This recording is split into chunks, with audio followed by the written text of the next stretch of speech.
Hello everyone. I'm going to talk to you about a problem we worked on with Christophe Crespelle and Anthony Perez, and it was to find a polynomial kernel for special graph class. So first, very quickly, a bit about the setting we will be in for this talk, and we're gonna use parameterized complexity. So very quickly, a parameterized problem is like a usual problem, but you have as a bonus a parameter. Basically, you've got your input, a parameter that depends on your input, and an output, like usual problem, decision problem. For example, if you take the independent set and if you parameterize it by solution size, when you get to graph G and integer k, you also get k as parameter, and you want to know if it exists independent sets of G of size at least k. So same question. From that, you can define the complexity class of the problems that are fixed parameter tractable, for which you can find an algorithm that decides the problem in a time that's f of k times poly n, where f is just a computable function, so you can basically put like lots of things in this f of k, but your polynomial in the size of the instance. We will actually focus on a particular special part of this parameterized complexity, and it will be about kernels. Kernels are algorithms that will basically be pre-processing. You take an instance and you modify it to return an equivalent instance. So if it was a yes instance, it remains a yes instance. If it was a no instance, it remains a no instance, with maybe a parameter that's slightly different. But now the size of this new instance only depends on the original parameter, with a function that's just computable. And this algorithm has to be running in polynomial time in the size of the original instance. Now, a polynomial kernel is when the function f that bounds the size of the new instance is actually a polynomial. So the types of problems we will be looking at are completion problems. Completion problems are basically you take any graph class you want, your favorite graph class will do, and this completion into this class is basically the problem where you take a graph and an integer k and you want to add edges to your graph so that your graph belongs to the class C. So you're not allowed to delete edges, you're not allowed to delete vertices or add vertices, but only add edges. That's why it's edge completion, but usually only completion is fine. So a very well-known problem of this type is the chordal completion, which is also called minimum fill-in. And it's given a graph G and integer k, can you make it a chordal graph by adding only at most k edges? There are lots of results known about completion problems and parameterized complexity, and in particular kernels. And I'm not gonna show you all of them because there are way many more than that, but just I selected a few of them.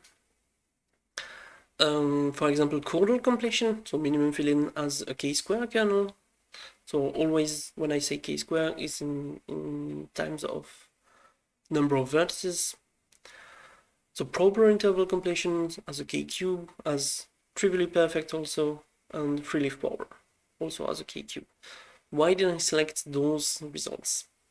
The reason behind it is that all those classes, so chordal, proper interval, trivially perfect, or free-leaf power, are classes that you can define as being chordal and having as more sets of forbidden induced subgraphs, so finite set of forbidden induced subgraphs, and so obstructions.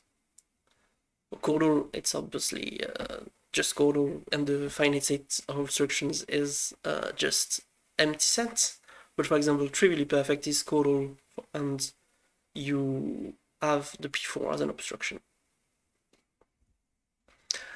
So some of those results at least led to this conjecture by Stephen Bessy and Anthony Perez, which is that for any graph class that you can define like this as being chordal plus a finite set of obstructions, it admits a polynomial kernel.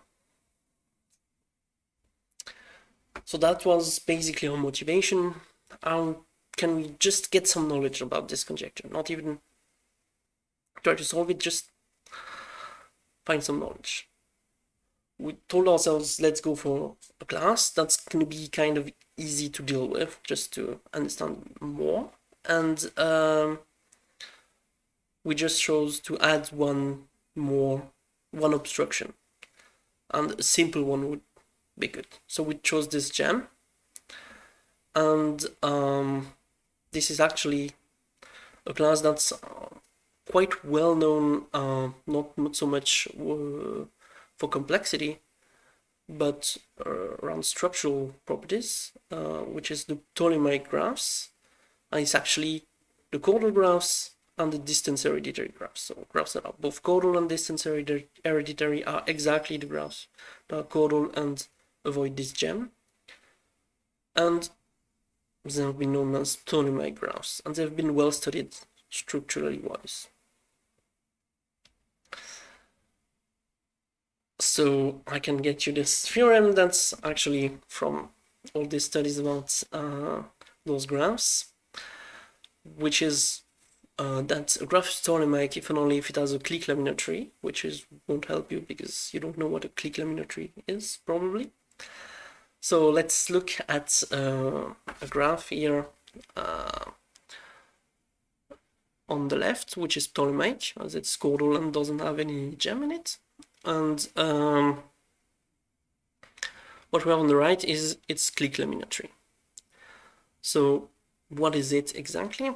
It's basically you take every maximal clique of your graph, as you can find, like for example 3, 6, 1, 2, 3, 2, 3, 4, 4, 7, 2, 5, yeah, and you take all the possible intersections between those maximal cliques.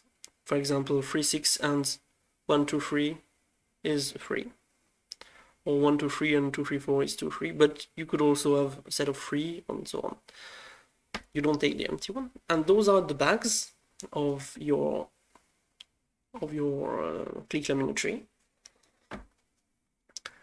And then you actually have to put the arcs. So the arcs are basically if a bag is the subset of another one, you put an arc between them, but only if it is the biggest inclusion-wise subset. So basically you don't put an arc between 1, 2, 3 and 3 because you have this back 2, 3 that's basically in between.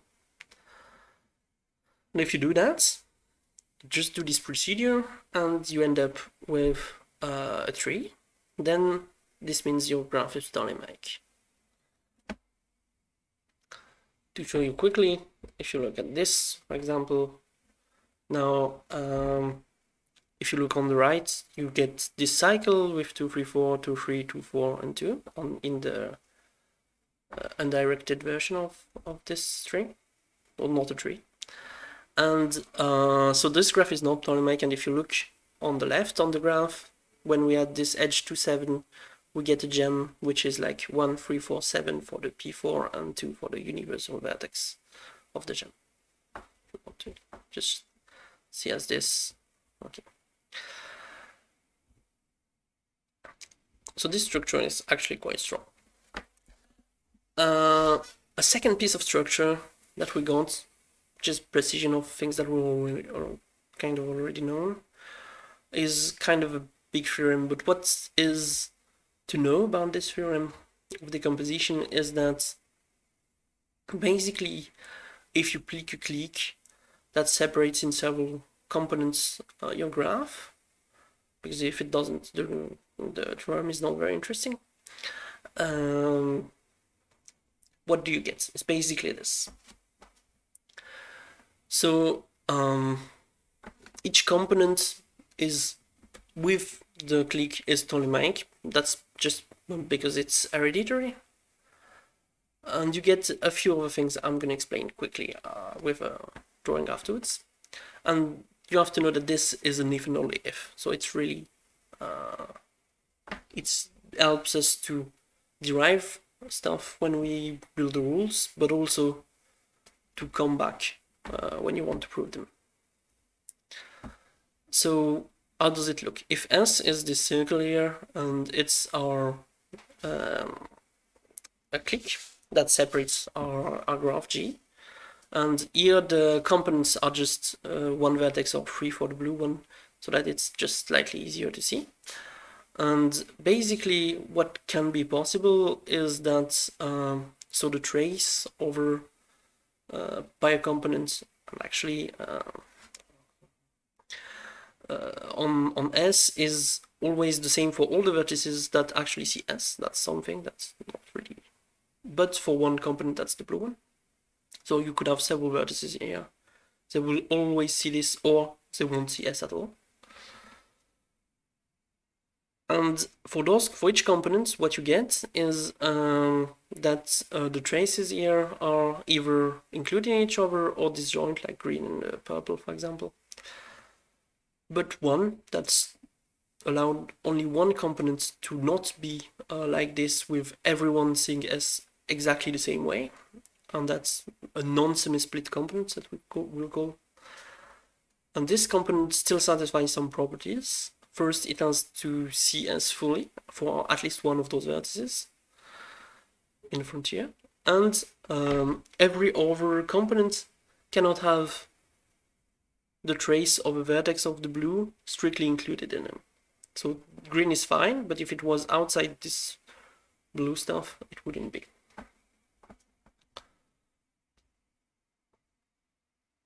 And this fact about the trace being either including each other or disjoint is also true for with the blue marks. So we can now go to the kernel, and I would first stop by talking about how we got there, which is somehow more interesting than what we got in the end. And it relates a lot with the previous theorem we just talked about, and all derives from this. It's the clique decomposition procedure by Tarjan. And how does it work? You basically pick a clique S that separates your graph, so you can find it in polytime, and then you can consider all graphs that are induced by this S union your components, and you get separated graphs that you can split again, and so on and so on. So what you have to know from this is that it runs in polynomial time. You also get all the clique minimal separators. So minimal separators are also a clique. Or get them, you can get them all. And a small point is that if you want to use it exactly like this, you will put separator on all sides with all components, so you might duplicate the vertices. But everything ranges from this. Why do we look at S clique separator previously, and we know how to work around it, what are the properties of the components around it, and we can build from that. So now we can go through different rules, and you will see they all derive from this thing of finding those clique separators, seeing how the components behave around them. So basically, a Clam, first rule is the rule of the Clam, is basically components that are seeing an S, so components that are clean, so they are Ptolemaic, and they always see the same part of S, so the semi-split. And if you have a group of components that are seeing the exact same part of S, then you basically group them together. and just make one component out of them. And you can basically delete everything but the frontier, so the vertices then CS, and if you have too many of them, you just keep k+1. Turn them into a clique so that it's a nice component and you don't have any problem. And now this thing, we call it tentacle once it's been reduced like this. So it's very small tentacle, but used to be named like this. And those tentacles are of different types, depending on the other components of S, of G minus S.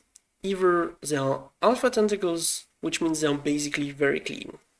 They do not overlap and they do not contain strictly the neighborhood of a vertex of a non-semi-split component. Basically, to satisfy the properties of the decomposition theorem.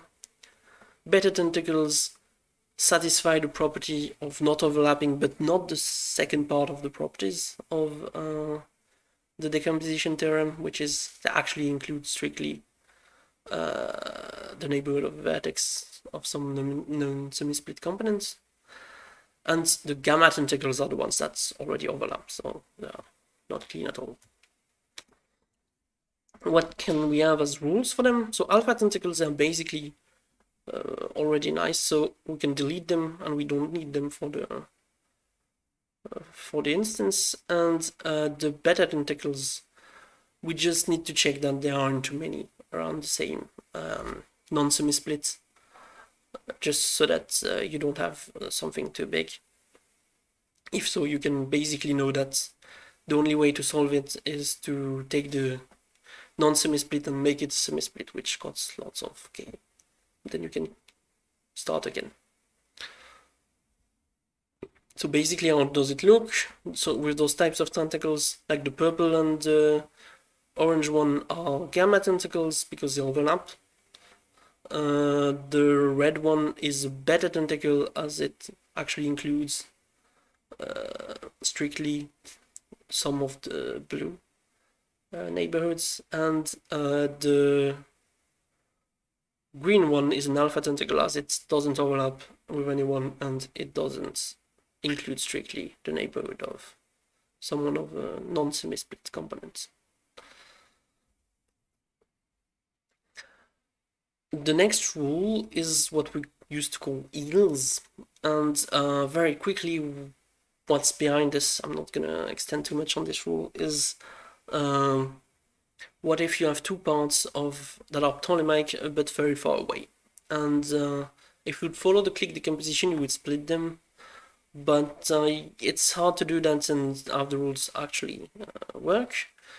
So you can't really, when we find an S, we don't really split, we just keep everything around. But we would like to do that in that kinds of cases, because two parts that are non-Ptolemaic that are far away, you need to cut them away to be able to reduce this long path, because maybe this long path is clean. So how to find them, those parts, and how to clean them is basically find one of those clique separator, so here this S, such that basically its neighborhood would be deleted if you split. So thanks to the alpha tentacle rule. So basically, if its neighborhood is clean enough so that it would be deleted, then we can basically split there and it won't have any problem as it would be deleted next. That's basically how you maybe if you do it for a different problem, you might need to make it larger or longer, but basically stuff like that should work. Now, the last rules are very classical rules and some sunflowers. So we got the C4 sunflower. If there's a non-edge that's in at least k+1 different induced C4, then you need to pick this non-edge. Add this edge to the graph, otherwise you cannot make it chordal. Kind of the same for the gems. You have basically two ways of breaking the gems properly, and if one of those ways is in at least k+1 different enough induced gems, then okay, you have to take it. You don't have a choice.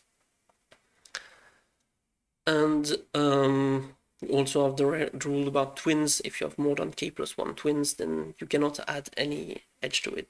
That would you would do the same for everyone. Basically, you don't need to keep more than k+1. So we can end up with the counting parts quite quickly now that we are there. So what is happening here is that basically if we are going to count the bags on the click laminatory once it's completed. That's how we count the size of our instance. And basically if there's in those blue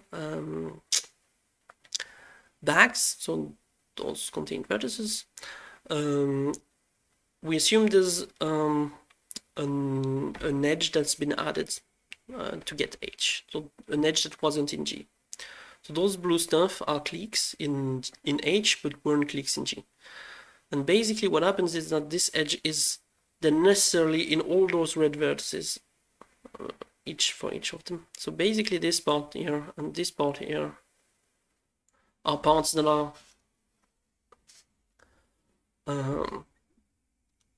affected. Basically all those cliques weren't cliques in G. And we can bound their size using the C4 sunflower. Because if they were too big, then basically this edge in this blue bag would have to be added directly. So we are set for that. So how do we finish this from there? It's basically one technique that makes everything is you select those bags that go out of it, and so those cliques are things that existed in G, so they're separating cliques in G. So basically you can get all those results and all the fact that you could apply rules. And what do you get if you look at G minus S? At least you would get those components. Yeah. Now you would cut this, cut this, cut this, cut this, and all those things are non-empty while you remove this component, and you can bound this by looking at how many components you can have around the click separator. So again, those click separators save us to count. So to conclude quickly, first would say that the main motivation for this is still and was this conjecture, and it's just one step further because we can get a K4 kernel for this problem. But what's much better than this K4 kernel here is kind of a roadmap to just build kernels for those classes, which is look at this click decomposition so that you can basically get those separating cliques. Look at how do the components around it behave. Once you get this, you can basically get most of the rules out of it, and you can count thanks to this. So what remains open? First biggest question is, can we prove this conjecture true or false? Maybe this conjecture is too odd and you want to look for something slightly more restrictive, and something that might be interesting is Ptolemaic plus a finite set of abstractions. Why this one and not all the other ones I talked about that were results before? You could also say, why not trivially perfect plus finite set of abstractions? Trivially perfect might be a good pick also, but it's because of the click laminatory. Click laminatory is very, very strong and has lots of structure. So it can be very useful to actually prove something like this. Last question would be maybe slightly more easy to actually access this problem is, can we improve this kernel to a k cube or a k square? So thank you for listening to this talk.